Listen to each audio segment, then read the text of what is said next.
నమస్కారం అండి. నేను డాక్టర్ మోవా శ్రీనివాస్ మాట్లాడుతున్నాను. ఇవాళ మనం కొలెస్ట్రాల్ గురించి మాట్లాడదాం. కొలెస్ట్రాల్ పరీక్ష చేయాలనుకున్నప్పుడు మీరు బ్లడ్ రిపోర్ట్స్‌కి ల్యాబ్‌కి వెళ్ళినప్పుడు బ్లడ్ కొలెస్ట్రాల్ అని చెప్పి ఇవ్వకూడదు. అంతకుముందు టోటల్ కొలెస్ట్రాల్ అనేటటువంటిది పరీక్ష చేసేవారు. ఇది పాత పద్ధతి. టోటల్ కొలెస్ట్రాల్ వల్ల ఎట్టి ఉపయోగం లేదు మనకి. ఎందుకంటే కొలెస్ట్రాల్‌లో మంచి కొలెస్ట్రాల్, చెడు కొలెస్ట్రాల్ ఇట్లా రకరకాల సబ్ డివిజన్స్ ఉన్నాయి కాబట్టి ఫాస్టింగ్ లిపిడ్ ప్రొఫైల్ అని అడగాలి మీరు. అంటే లిపిడ్ ప్రొఫైల్ అంటే కొలెస్ట్రాల్‌లో సబ్ డివిజన్స్‌తో సహా ఈ మంచి ఎంత, చెడు కొలెస్ట్రాల్ ఎంత. చెడు కొలెస్ట్రాల్‌లో కూడా 2 రకాలు ఉన్నాయి. సో ఈ 2 కూడా అన్నీ వేరే వేరేగా ఇచ్చేదే లిపిడ్ ప్రొఫైల్ అంటాం. ఇది ఎప్పుడు కూడా 12 గంటలు ఏమి తినకుండా ఫాస్టింగ్లో ఈ బ్లడ్ టెస్ట్ ఇచ్చినట్లయితే కరెక్ట్ రిపోర్ట్ వస్తుంది.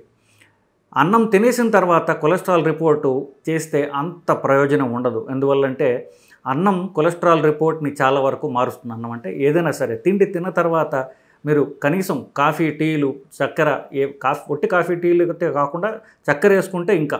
సో ప్లెయిన్ బ్లాక్ కాఫీ తీసుకున్నా కూడా అది లిపిడ్ ప్రొఫైల్ని ఇంపాక్ట్ చేస్తుంది. కాబట్టి కనీసం 12 గంటలు ఖాళీ కడుపు నుండి అంటే రాత్రి భోంచేసిన తర్వాత ఇంకా ఏమీ తీసుకోకుండా కనీసం జస్ట్ మంచినీళ్ళు మాత్రమే తీసుకుంటూ పొద్దున్న మీరు బ్లడ్ ఇచ్చి ఎంత ఎర్లీగా ఇచ్చిన మీకు కావాలంటే ఎర్లీగా ఇవ్వచ్చు. ఆ తర్వాత మీ దైనందిన జీవితంలో మీ పనులు మీరు చేసుకోవచ్చు. ఇకపోతే దాని రిపోర్ట్ వచ్చిన తర్వాత దాన్ని ఎలా ఇంటర్ప్రిట్ చేయాలి? ఫస్ట్ మామూలుగానే అందరూ అడిగినట్టుగానే టోటల్ కొలెస్ట్రాల్ని ఇస్తాడు. దానివల్ల ఎట్టి ఉపయోగం లేదు. సో అది ఇర్రెలవెంట్. మీరు చూడాల్సినవి 2. సో ఎల్డిఎల్ ఎంత ఉంది, ట్రైగ్లిజరైడ్స్ ఎంత ఉంది, హెచ్డిఎల్ ఎంత ఉంది. సో 3 అయ్యాయి. సో ఎల్డిఎల్, ట్రైగ్లిజరైడ్స్, హెచ్డిఎల్ ఈ 3 మీరు చూసుకోవాలి. ఫస్ట్ ఎల్డిఎల్ అనేది బ్యాడ్ కొలెస్ట్రాల్. దేనికి బ్యాడ్? రక్తనాళాలకు బ్యాడ్. సో ఏదైతే పోయి రక్తనాళాల్లో అది పేరుకుని పోయి దాని రక్తనాళాన్ని బ్లాక్ చేస్తుందో అదే ఎల్డిఎల్ కొలెస్ట్రాల్. అదే గుండెలో బ్లాక్ చేస్తే హార్ట్ అటాక్ అంటాం. మెదడుకు పోయేటటువంటి రక్తనాళాన్ని బ్లాక్ చేస్తే అది పెరాలిటిక్ అటాక్ వస్తుంది. అదే ఎక్కడ రక్తనాళాల్లో శరీరం అంతా కూడా అది డిపాజిట్ అయ్యే అవకాశం ఉన్నది. పొట్టలో మెయిన్ ధమని గుండె నుంచి వచ్చేటటువంటి అయోర్టా అంటాం. దాంట్లో కాలు రక్తనాళాల్లో, పేగులకు పోయే రక్తనాళాల్లో అన్ని చోట్ల అది డిపాజిట్ అవుతుంది. ఏదైతే పొట్ట మీద కనిపిస్తుంది చూసారో ఫ్యాట్, అదే ఇంకా గట్టిగా డెన్స్గా ఉంటుంది. అంటే ఇంకా గట్టిగా ఉండటం అన్నమాట. దాన్ని ఎల్డిఎల్ అంటారు. ఇంకా చెప్పాలంటే స్మాల్ డెన్స్ ఎల్డిఎల్. ఇకపోతే రెండవది ట్రైగ్లిజరైడ్స్. ట్రైగ్లిజరైడ్స్ అనేది ముఖ్యంగా మనం తినే తిండి వల్ల పెరుగుతుంది. ట్రైగ్లిజరైడ్స్లో 80% మనం తినే తిండి పొట్ట, ముందు నోరు, అక్కడి నుంచి పొట్ట నుండి పేగుల నుంచి అబ్జార్బ్ అయ్యేటటువంటి ఫ్యాట్ ఏదైతే ఉందో అదే ట్రైగ్లిజరైడ్స్. 80% ట్రైగ్లిజరైడ్స్ మనం తినే తిండి నుంచి వస్తాయి. 20% మన లివర్ తయారు చేస్తుంది. ఎందుకంటే దీనివల్ల కాస్త ఉపయోగం ఉంది. ఎనర్జీకి కావాల్సినటువంటిది ట్రైగ్లిజరైడ్స్. కానీ ఎనర్జీకి కావాల్సిన దానికంటే ఎక్కువ మనం నోటి ద్వారా తింటున్నాం కాబట్టి ట్రైగ్లిజరైడ్స్ ఎక్కువ ఉంటాయి. సో ఎల్డిఎల్ అయిపోయింది, ట్రైగ్లిజరైడ్స్ అయిపోయింది. ఈ 2 కూడా చెడ్డ కొలెస్ట్రాల్సు. ఎందుకు ఎల్డిఎల్ అనేది నేను చెప్పాను. ట్రైగ్లిజరైడ్స్ శరీరంలో అది ఎనర్జీకి పనికొస్తుందని చెప్పాను కదా. సో ట్రైగ్లిజరైడ్స్లో ఉన్నటువంటి ఎనర్జీ పీల్చివేయగా మిగిలినటువంటి చెత్త ఏదైతే ఉందో అదే ఎల్డిఎల్. సో ఎల్డిఎల్ ఒక విధంగా ట్రైగ్లిజరైడ్స్ నుంచే వస్తోంది. సో ఎల్డిఎల్ చెడు కొలెస్ట్రాల్ మనం తినే తిండి నుంచి వస్తోంది. ఎలాంటి తిండి తింటే వస్తుంది? కార్బోహైడ్రేట్స్, అన్నము తినడం వల్ల వస్తుంది. కార్బోహైడ్రేట్స్ అంటే మన తిండిలో ఎగ్జాంపుల్స్ ఏమిటంటే అన్నం, all types of rice, brown rice, white rice, గోధుమలు ఇట్లాంటివన్నీ తక్కువ ఉంటాయి. బట్ ముఖ్యంగా రైస్లో ఎక్కువ ఉంటుంది. తర్వాత చక్కెర లేదా స్వీట్స్, చక్కెరతో చేసిన స్వీట్స్, పండ్లు లేదా తేనె, 4వది దుంపలు, ఆలుగడ్డ, చామగడ్డ ఇట్లాంటివి దుంపలు బేసికలీ. సో ఈ 4 సోర్సెస్లోంచి ఎక్కువ వస్తాయి. బట్ 3 పూట్ల కనీసం 2 పూట్ల హెవీగా తినేది రైస్. సో రైస్ నుండి ఎక్కువ కార్బోహైడ్రేట్స్ వస్తాయి. కార్బోహైడ్రేట్స్ ట్రైగ్లిజరైడ్స్ నుంచి చెడు కొలెస్ట్రాల్ అంటే ఎల్డిఎల్ వస్తుంది. ఈ రెండిటికి విరుద్ధమైనది, ఈ రెండింటిని తగ్గించేది ఏమిటి? హెచ్డిఎల్. అది good cholesterol, high dense lipoprotein అంటాం. అది గుడ్ కొలెస్ట్రాల్. మనం చేయాల్సింది ఏమిటి? ట్రైగ్లిజరైడ్స్ తగ్గించుకోవాలి. తద్వారా కాస్త ఎల్డిఎల్ తగ్గే అవకాశం ఉంది. హెచ్డిఎల్ పెంచే మనం పనులు చేయాలి, అలాగే తిండ్లు తినాలి. సో కార్బోహైడ్రేట్స్ తక్కువ తినాలి. హెచ్డిఎల్ పెంచే తిండ్లు ఏమిటి?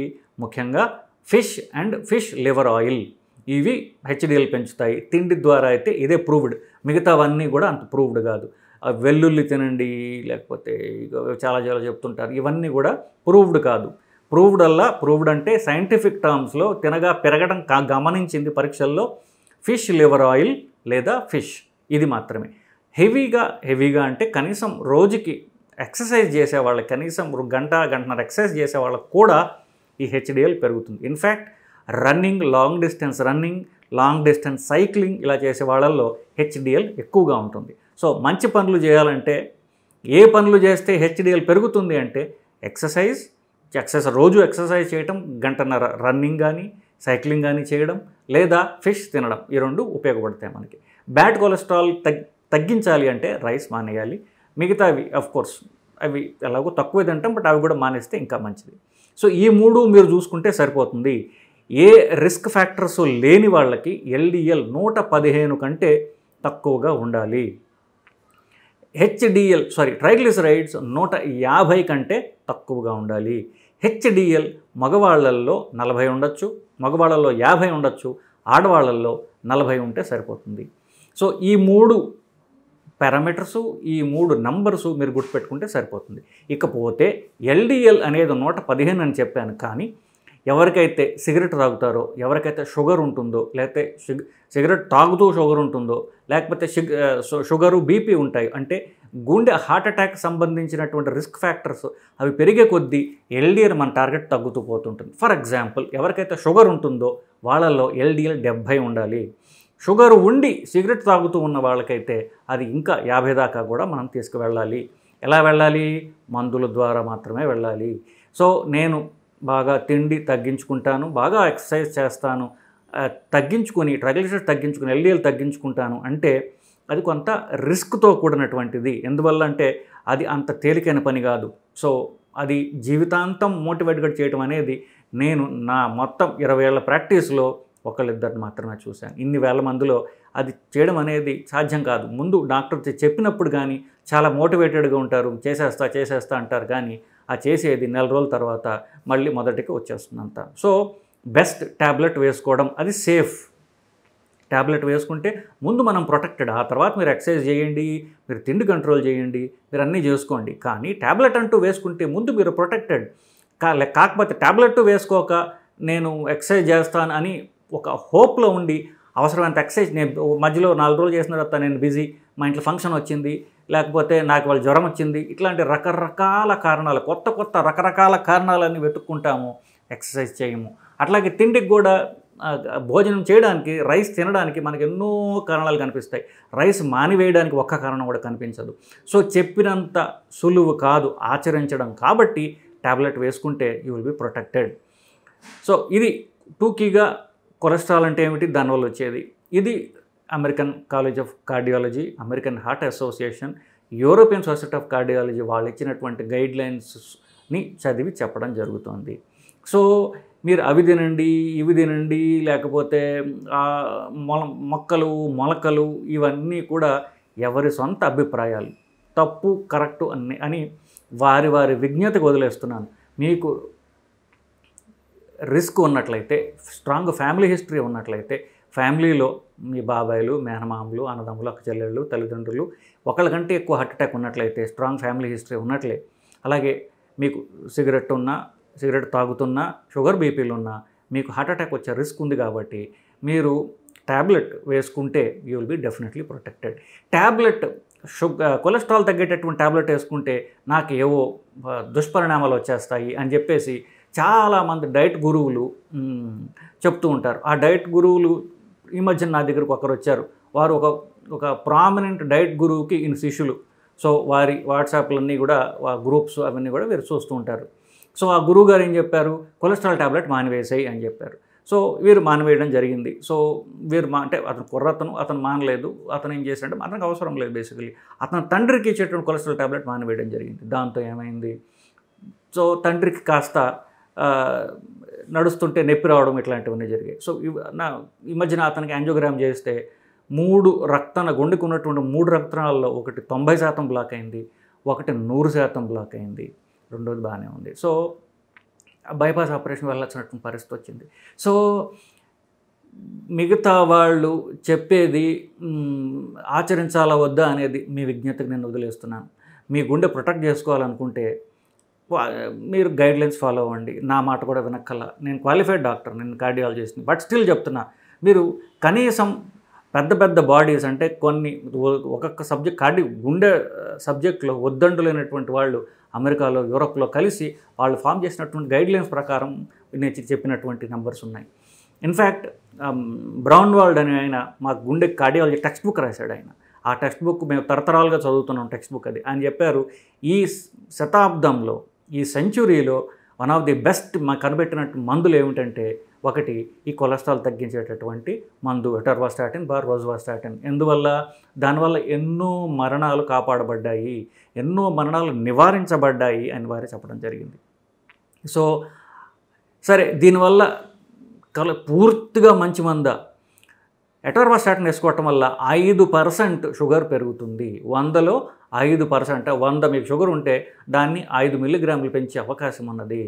కానీ అది మీ ఎల్డిఎల్ని 50% కంటే ఎక్కువ తగ్గిస్తుంది. సో 5% షుగర్ పెరుగుతుంది, 50% ఎల్డిఎల్ తగ్గుతుంది. ఏది మనకి బెనిఫిషియల్? మనకి కొలెస్ట్రాల్ తగ్గడం, బ్యాడ్ కొలెస్ట్రాల్ తగ్గడం బెనిఫిషియల్. అంతేకాకుండా మీరు ఎంతకాలం ఎక్కువ ఎల్డిఎల్ తక్కువ పెట్టుకుంటే మీకు బెనిఫిట్ అంత ఎక్కువ ఉంటుంది. కాబట్టి మీకు డౌట్స్ ఉంటే ఒక క్వాలిఫైడ్ కార్డియాలజిస్ట్ని అడిగి మీరు తెలుసుకోండి. లేదా నేను చెప్పినటువంటి American college of cardiology, American heart association లేదా యూరోపియన్ సొసైటీ ఆఫ్ కార్డియాలజీ వాళ్ళ గైడ్లైన్స్ చదవండి. మీరు గూగుల్లో ఉంటాయి అవి. సో అవి పీడిఎఫ్లో కూడా ఉంటాయి అవి. తర్వాత యూకేలో గైడ్లైన్స్, ఎన్హెచ్ఎస్ గైడ్లైన్స్ ఉంటాయి. ఇవన్నీ కూడా మీరు డౌన్లోడ్ చేసుకుని చక్కగా చదివి దాన్ని మీరు ఫాలో అవ్వండి. సో అంతేకాకుండా మీరు వాట్సాప్ మెసేజ్లు చదివి అక్కడ ఇక్కడ ఎవరో చెప్పినటువంటి గైడ్లైన్స్ సలహాలు, తర్వాత ట్రెడిషనల్ మెడిసిన్ అంటారంటే ఇది చాలా అంటే ఆయుర్వేదం అని చెప్పేసి అట్లా మా తరతరాలుగా తెలుస్తున్నది ట్రెడిషనల్ విజ్డమ్ ఏదైతే ఉందో ఇట్లాంటివి విని మీ గుండెలు మీరు పాడు చేసుకోకండి. సో జాగ్రత్త పడండి, ఎల్డిఎల్ తగ్గించుకోండి. తగ్గించడానికి మీరు ఎక్సర్సైజ్ చేయండి, ఫుడ్ కంట్రోల్ చేయండి, మందులు కూడా వేసుకుంటే మీరు గుండె హార్ట్ అటాక్ నివారించుకుంటారు. సో ఇదండి. మీకు ఇంకా డౌట్స్ ఉన్నట్లయితే మీకు కామెంట్స్ రూపంలో తెలియజేయండి. దాన్ని చదివి రెలవెంట్ కామెంట్స్ ఏమైనా ఉన్నట్లయితే దాన్ని డిస్కస్ చేసి మీ ఆన్సర్ చేసే ప్రయత్నం చేస్తానండి. నమస్కారం.